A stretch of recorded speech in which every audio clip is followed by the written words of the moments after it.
شروع کرتا ہوں اللہ کے نام سے جو بڑا مہربان اور نہایت رحم کرنے والا ہے۔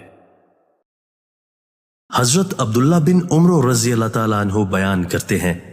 رسول اللہ صلی اللہ علیہ وآلہ وسلم نے فرمایا، اللہ علم کو بندوں کے سینوں سے نہیں نکالے گا بلکہ وہ علماء کی روحیں قبض کر کے علم کو اٹھا لے گا، حتیٰ کہ جب وہ کسی عالم کو باقی نہیں رکھے گا تو لوگ جہلا کو رئیس بنا لیں گے۔ جب ان سے مسئلہ دریافت کیا جائے گا تو وہ علم کے بغیر فتویٰ دیں گے، وہ خود گمراہ ہوں گے اور دوسروں کو گمراہ کریں گے۔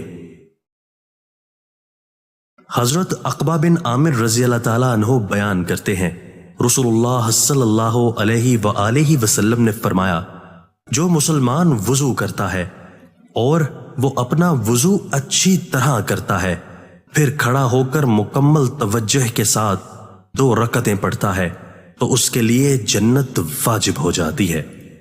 دوستو، اللہ تعالی ہمیں ان احادیث مبارکہ پر عمل کرنے اور اپنی زندگیوں کو سنوارنے کی توفیق عطا فرمائے۔